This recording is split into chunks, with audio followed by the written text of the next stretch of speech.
And just like that, I am back. Happy Monday. Okay, I hope you have had a great day. Hope you are winding down and getting ready for tomorrow. Hope you are cool because listen, it is hot outside. Okay, so as always, thank you for stopping by. If you watch the replay, don't forget to drop down in the comments and tell me hello. Okay. I always speak to y'all, so don't forget to drop down and tell me hello when you watch the replay. Okay? So if you see me, you know it is time to what? Podcast. Okay? So what are we talking about tonight, honey? Well, last week I missed the entire week was bananas, right? And I say bananas because it's not my normal routine. And so I normally try to do podcasts on Mondays, which is my chill day. But honey, the last 3 weeks have not been that way. But it's okay because God has taught me how to modify and adjust. And I don't get all frantic and anxiety now when things don't go the way I plan. I just keep it moving. So that's growth for me. I'm gonna clock that because whew, it's been a struggle. But I'm doing it, okay? So that's what we are going to talk about tonight too. Involves growth, right? So what is the topic we have for tonight? Glad you asked. So the topic we have for tonight is, does serving matter in your singleness? Hmm. Have you ever even thought about that? Like a lot of us serve, whether it be in the church, our community, our parents, and sometimes we might haven't even thought about serving in the singleness. It's just something that we're doing, right? But so last week, why I couldn't be on here is because I was serving in so many different capacities. So I didn't have the capacity to come on here and do it, right? But I did my homework, prepared and everything. Then the internet went out. It just was like one thing after another last week. But I still did my notes, I did my assignment, and I was determined to come on here today and catch up, right? So, as I said, does serving matter in your singleness? And the answer is absolutely yes, but not in the way that we've always thought it has, right? So, what I've learned, even through doing my homework, is serving leads up to things, right?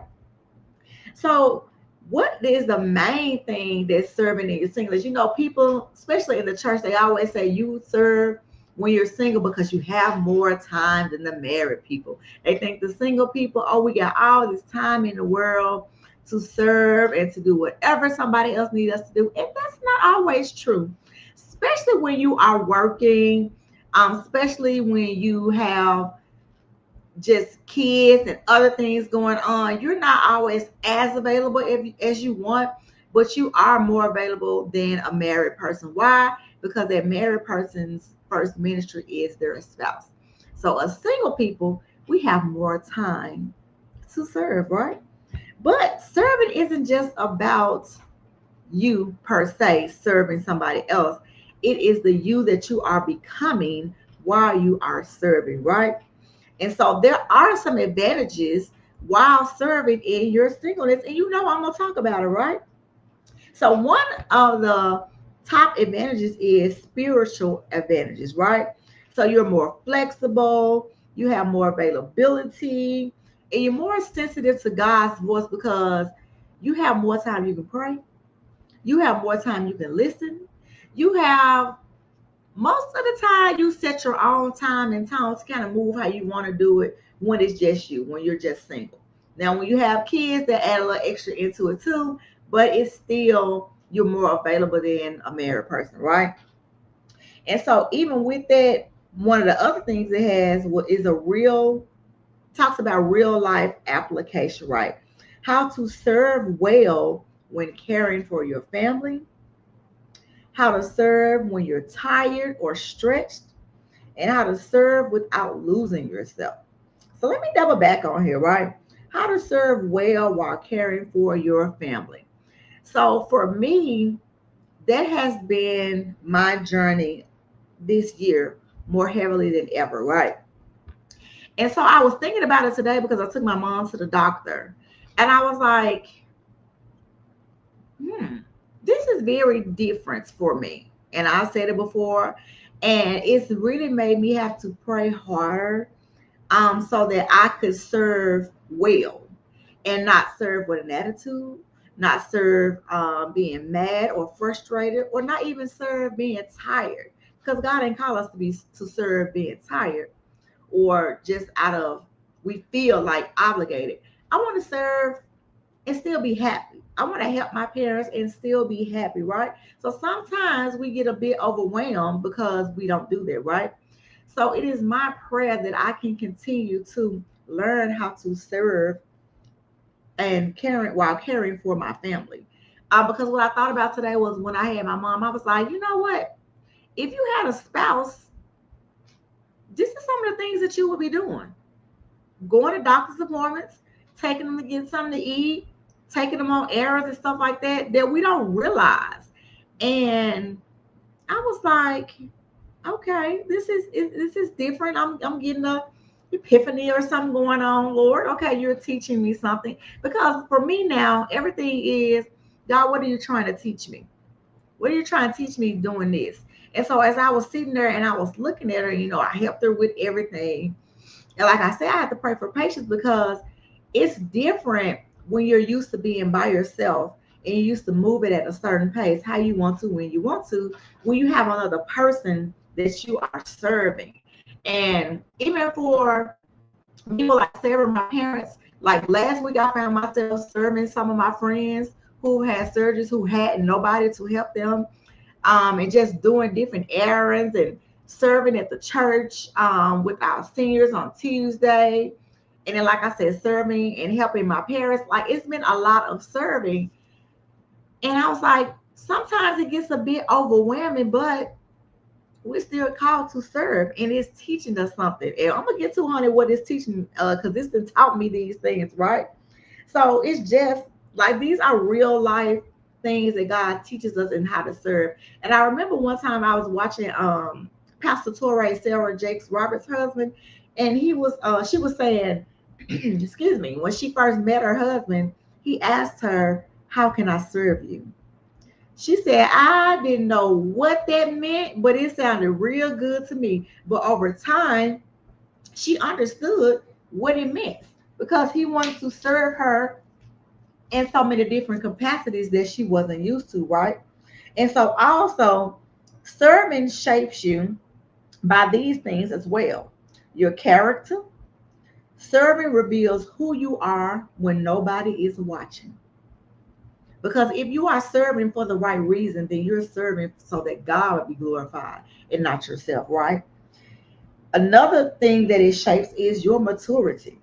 It teaches patience, woo, humility, and emotional stewardship. Like I said, I have to pray and ask God to help me steward my emotions because sometimes your emotions get all over the place and you feel overwhelmed because you're serving in so many different capacities and you're not used to it. So sometimes you can jump right in and serve, and then sometimes it's a pull because it's pulling you in so many different directions and you're not used to that. So it's just, we have to just take a moment and pray and jump back in to serve well, right? And another thing that shapes you, I'm gonna say that one for last. But the next one is capacity. You discover that you can carry more than you think. Sometimes we be like, "Nah, I can't do that. That's too much. I can't do that." You'll be surprised at what God will shape you to carry and to do. He will stretch your capacity. Now, am I saying it's going to be easy? Absolutely not, because it's going to be a change. And most of the time we don't take too well to change, okay? But it's a necessary part of life and growth. And I was talking to my girlfriend from church, and we was talking about this on last week, and we was talking about, I think, something simple as me changing my phone services, right? And I was like, I hate change. I hate changing phone services, your internet, your insurance, anything that I'm already accustomed to, no matter that it's not serving me well, but because I am just used to that, then I don't want to give from it. But it's not serving me anymore. So sometimes we have to look at things and not be just busy serving and things trying to be busy, but making sure that we aligned with we what who and we are serving, right? So sometimes we gotta go back and ask God, is this what I'm supposed to be doing? Is this how I'm supposed to be serving? Do I supposed to be serving here, here, and here? Or do you want me to dial back and just start something new over here? So that's a part of the capacity. Sometimes he will give you a lot because he's building you up for a lot.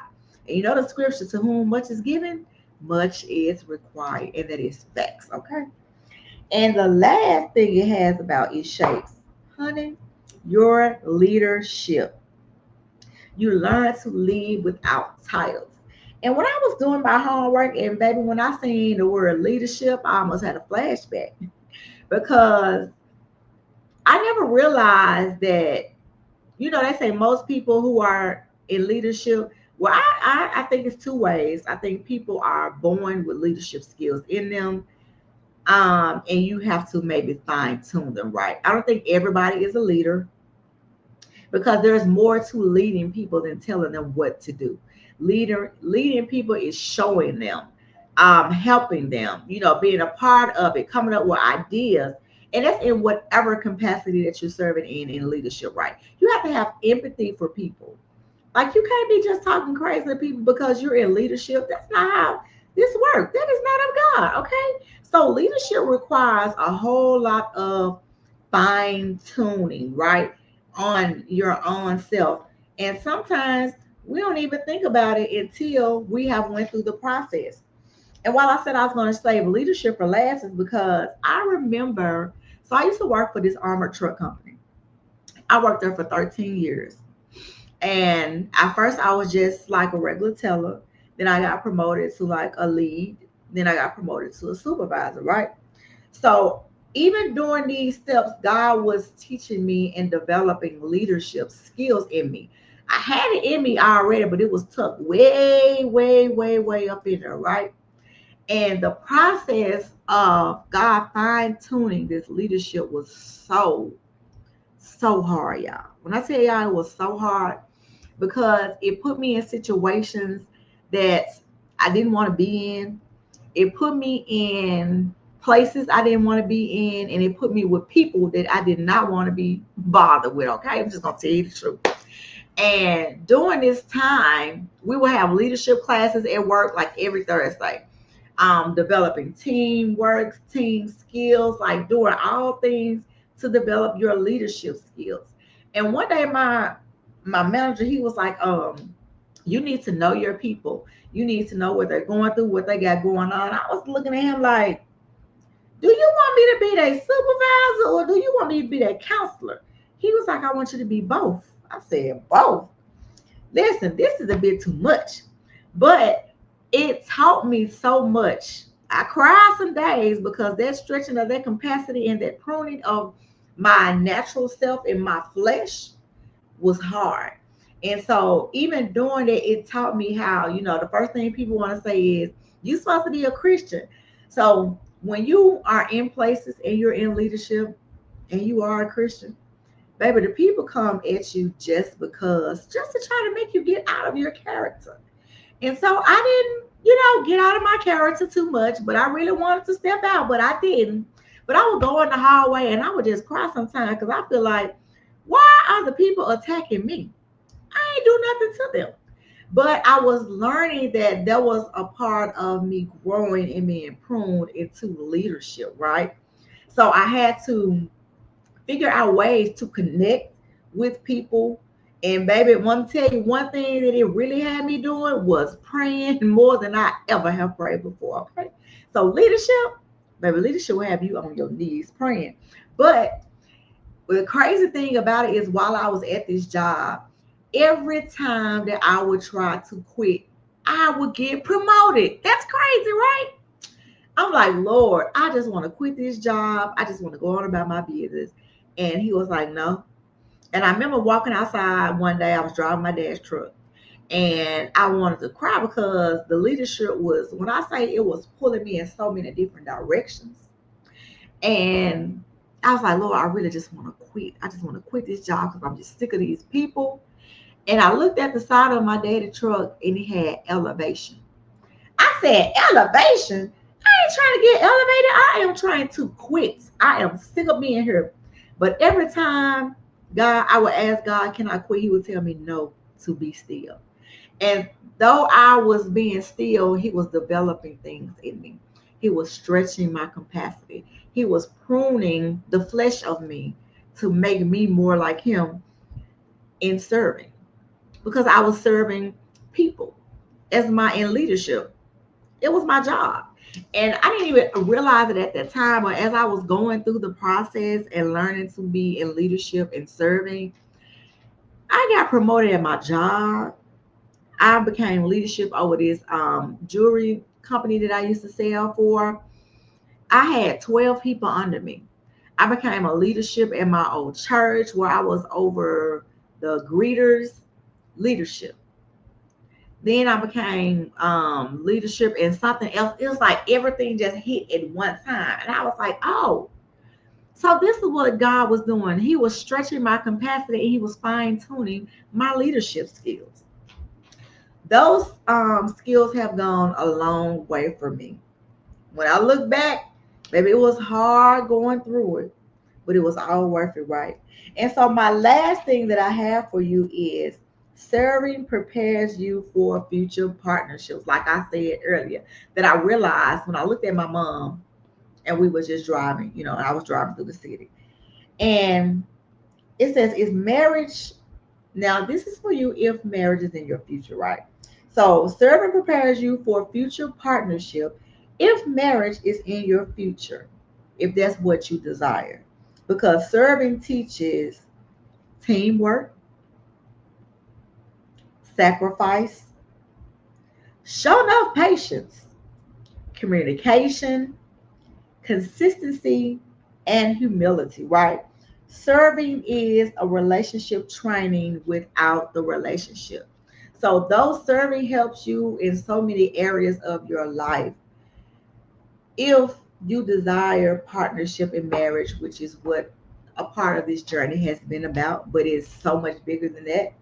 But I still talk on that because I feel like I made a post yesterday that my serving in my singleness, and I had this shirt on yesterday that says single, saved, and satisfied. Because I learned to be content in whatever state that I'm in. Not saying that I don't desire to get married anymore, but that's not the front of my serving or my singleness, right? I know that it is way bigger than marriage and partnership, but it is a part of the process in other capacities of my life. So just remember that in your singleness, serving matters, whether it be in your church, whether it be for people you know, your friends, your family. God teaches us so many things when we serve and we serve well. Sometimes you get burnt out, sometimes you get tired, but we have to learn how to step away before it takes us out of character and then we're not glorifying God, right? So take a minute. If you need a minute a day, rearrange your priorities, whatever you need to do so that when you show up to serve, whoever you are serving, that you are serving well and that you are serving to the glory of God, right? So as always, I got a closing prayer for y'all and I'm done. Let's see. As soon as I open my phone up, it says, so Father, we thank you for every listener under the sound of my voice today. Thank you for their single season, not as a waiting room, but as a place of purpose, clarity, and formation. Teach us how to serve from overflow and not depletion. Reveal the assignments that align with our capacity. Strengthen us where we feel stretched. Heal us where we feel tired. And remind us that our identity is rooted in you alone. Cover every heart, every home, and every responsibility in Jesus' name. Continue to serve well so that God will get the glory. And let's journey through our singleness well, serving where God leads us. And sometimes a season is up for one place serving, and God moves you to another. Just be open to it, modify and adjust, and we got to learn to pivot, right? Because we don't know what's behind the next door. So until next time, continue to wait well.